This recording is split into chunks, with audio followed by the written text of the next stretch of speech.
Hey, what's going on, everybody? This is Tyrone back with Tech Life. And Verizon's Analyst Day for 2022 is now over. It was about 3 hours, including the Q&A.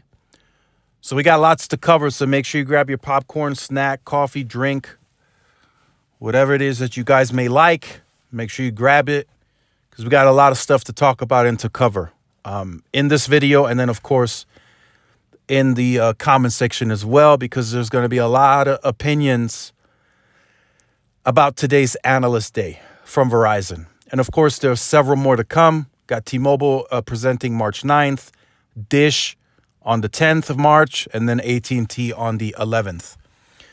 So the first topic that I wanted to cover is the C-band deployment, because that right now is very important for Verizon. Why? Because it unlocks all the other vectors of growth that they have coming, or that they're guiding up until about 2025 in terms of the enterprise, fixed wireless access. Everything is dependent on this C-band deployment at scale, because it brings capacity with the coverage. So they moved up the 2023 target of 175 million pops covered into 2022. So they are guiding that they are 1 year ahead of schedule, 1 full year. So kind of take that in.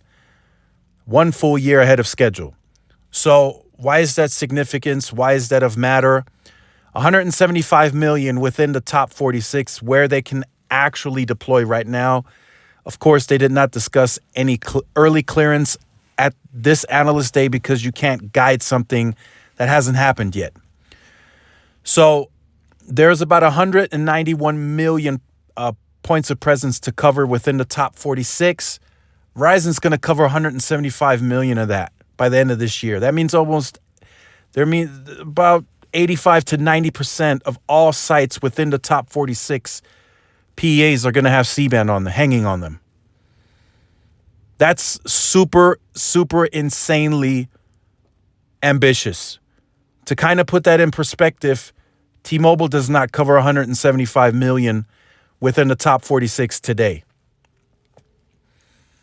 Now, don't scratch your head. I know they cover 210 million, but that's because of a much broader scale that they cover. Verizon's going to cover 175 million pops by the end of this year, according to the guidance, and they won't have a single C-band site on air in El Paso. Just to put that in perspective. Whereas T-Mobile has, 90+% of N41 on all sites in El Paso. Same with Tucson, same with Albuquerque. Those are markets that fall outside of the top 46, and Verizon's going to hit 175 million pops covered without any of those sites actually on air, as it stands right now. So just kind of soak that in at what kind of pace Verizon is really moving at. This tells you everything. They're going at a crazy pace. Far faster than T-Mobile can ever imagine. That's the type of pace that Verizon is moving at right now. Insane how quickly they're moving. To cover 175 million by the end of the year within that top 46 footprint is a huge, crazy, ambitious goal. Just to kind of emphasize that. Now, of course, by the end of this year, T-Mobile will be at 250, 260. But again, they cover a broader area. So Verizon is guiding 250 million by the end of 2024. So they are going to put up radios outside of the top 46 still. That's still in the plan. That's been officially, verbally, publicly confirmed. The early clearance, they can't talk about that yet, but the fact that they are going to start building and hanging up radios of C-band outside of the top 46, that has been confirmed this morning in a public article. So that is happening. So I can now confirm El Paso is going to be built out this year. There's going to be parts of Minnesota that's going to be built out. DC, Atlanta, Denver is going to be built out. They won't be on air. Like I said, the early clearing is still going to be happening on the back end. They got some legal teams involved, but radios will be up. So that 250 million pops end of 24. That can change drastically. Like I said, they moved the 175 million target up by 1 full year. So that kind of takes care of the C-band guidance that they gave. 175 million end of this year is going to be, that's a huge target. That's insane. You got to really put your, fanboyism to the side. You got to really think about how ambitious that is. 85 to 90% of all sites within the top 46 are going to have C-band hanging on them. T-Mobile hasn't even accomplished that yet. They're able to claim more pops because they can cover and add N41 on more of a broader scale. So just kind of soak that in as we move on to the next portion. So the next portion, and I'll just briefly cover this because this is going to continue scaling. 33,000 millimeter wave nodes on air as of today. As of this analyst's guidance reporting from Verizon, they have 33,000 millimeter wave nodes, small cells, on air. They're shooting for 70,000 by 2024. That they did not guide that at this analyst day, but I have seen that on a competitive intelligence chart internally. 70,000 by 2024. So you can do the math. 33,000, 70,000. You can do the math. Okay, how many are they going to deploy this year? How many are they going to deploy next year? That you could do the math there. So it's very interesting. They brought up fiber, which is a very key core component to their deployment. People are still blindsiding me, hitting me left and right. What's the sense of the owner economics if you have to maintain the network, if you have to, send out somebody if the fiber has been cut? I get it. I understand. Still, the owner economics make more sense. You have the fiber in-house. You're able to add more throughput whenever you want to. It's yours. You can add 50 to 100 gig front haul to your fiber sites. And as Kyle Milady said in this analyst day, and I'm quoting him directly, my competition, and he's only talking about T-Mobile because AT&T lays their own fiber. He says a leasing model is only going to endure higher cost over time. Like I said, if you want to compete, either you're going to compete on fiber on a leasing model and you're going to up that the backhaul to whatever Verizon goes to. Right now, Verizon's going from 1 gig to 10 gig at the macro sites, and they're adding the routers and the capabilities necessary today.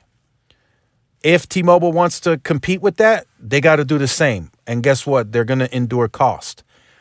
When Verizon goes to 25 gig, T-Mobile, if they want to compete and they want to have, similar throughput, they're going to also have to go to 25 gig. And that's going to be more cost. So again, like I said, anytime you increase, you're going to pay more. It's just basic.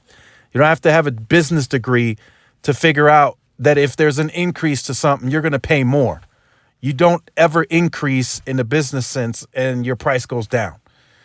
I've seen that happen in very, very rare cases, but that's only for like a promotional offering or something along those lines. Hey, we'll give you the higher speed for the same price. But that is like a 1% rarity. Like I said, everything increases, you pay more. And that's what T-Mobile's going to have to deal with. They're going to have a very, very intensive OPEX, operations cost. So they're lower on CapEx because they're pushing off their fiber on that leased model, as they call it, onto the operations side. Verizon's already guiding by 24. They are able to drop CapEx by 12% because their fiber build out will be largely complete. And get this, by 2024, with that 12% decrease, they're still going to spend $17 billion on an annual rate in 2024, which is still almost what T-Mobile's guiding, 9 to 10 billion, is still going to be, 8 to 7 billion more on the spend versus T-Mobile in the outer years of 2024 with the 12% a decrease in capex. It's kind of mind blowing if you ask me. So I do think T-Mobile has to step up. They have to up that capex. They really do, and they have to, you know, gather up a plan to deploy their own fiber at some point. They've discussed it. They said it. Neville has said it, that it's coming. At some point, they're going to start installing their own fiber. They're going to have to. I'm telling you, sometimes, it's not what they say, it's what they do. That's the saying that's going around. Well, T-Mobile is very good at these conferences to make you believe stuff when they're going to shift. They're going to eventually shift heavier towards millimeter wave and small cells. You're going to see that. I saw it on the competitive intelligence sheet. Right now, they're still downplaying it. They're like, oh, M41. They're going to eventually shift to more small cells. I guarantee it. They're going to eventually shift to fiber, just like what Verizon's doing. But again, Verizon has a massive head start on those. T-Mobile has a head start on N41. Verizon has the opportunity to close that. But how much of a head start is Verizon going to have on the fiber deployment and on the millimeter wave? That down the line could be the difference maker in overall network performance. So Verizon is adding something that I'll have to make further videos on, a Play Plus. So they want to bring every single streaming platform under one roof and add it to your plan. Now, I don't know if that's going to be a customer benefit to where you save cost. I don't know. I'll have to do some more digging. This is very new. This is something they just announced today. So they're gonna have to release an official press release as to what this entails and what the pricing is going to be and all that. So I'll update you guys on that at a later time. So another ambitious target Verizon has, which is insane. They are guiding by next year, 60% of their entire base will have a 5G device. Nuts, mind-blowing, insane. And they are guiding 55% of the entire base next year is going to have premium unlimited. Boom. I mean, holy cow. The ARPU and profits are going to be insane. And then they're guiding I think 80% of the base will have 5G by 2025. And I think 70% of the base will have premium unlimited. So the highest cost offering, which is, man, that is just insane. I'm sure T-Mobile is going to have, similar numbers, but that's just very, very aggressive in guiding that. And then their fixed wireless, they're looking at 4 to 5 million customers by 2025. T-Mobile 7 to 8.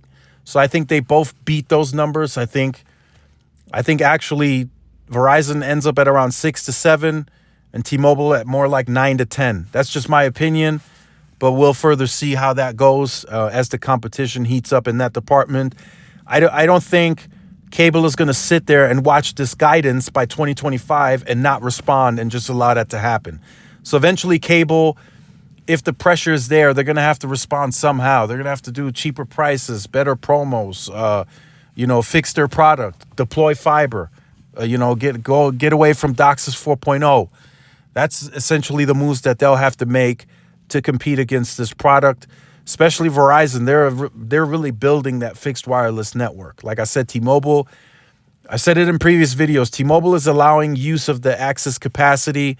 Verizon is really out there building a fixed wireless product, for starting with the mobile edge, intelligent edge, then building their own fiber, being able to supply front haul of 40, 50 gigs, and then to all the nodes. That's a massive amount of investment that's really going in the ground. I mean, this year is a peak year at $22 billion, if I remember correctly from what I saw on that chart. So that's a very, very ambitious investment. And it leads to aggressive goals, right? You build the network, you build it out. You spent massively on that. And Kyle is in full swing on building that. And then you have the team go sell it, right? You got the consumer CEO setting up her business plan. And then you have everybody at the retail level. You buy in and then boom, you go sell. And then business, of course. Now you go to Walgreens. Hey, I got enterprise options. You want me to put fixed wireless access in here? I can do it I can do it within 48 hours. Whereas cable company, if they want to switch, they're going to have to dig up the ground. It's just going to take, maybe 3 to 6 months potentially. Whereas Verizon, they can have it up and running within 48 hours. So very, very interesting targets, very ambitious targets set during this Analyst Day. We'll get updates throughout the year, of course. I'm sure there'll be another Analyst Day next year. So I'm looking forward to that happening as well. But the only good thing about these guidance are the work is being done. We're seeing it actually happening. I'm getting reports of C-band sites going up all over the place. Not seeing that with AT&T. So we'll see what they say on their Analyst Day. But I can tell you right now, I'm not seeing a lot of AT&T activity out in the wild. So make sure you guys like, share, subscribe to the channel. Follow the social media outlets for more updates and interactions. I'll definitely look forward to the comment section. Should be an interesting one. And I'll see you guys in the next one. Peace.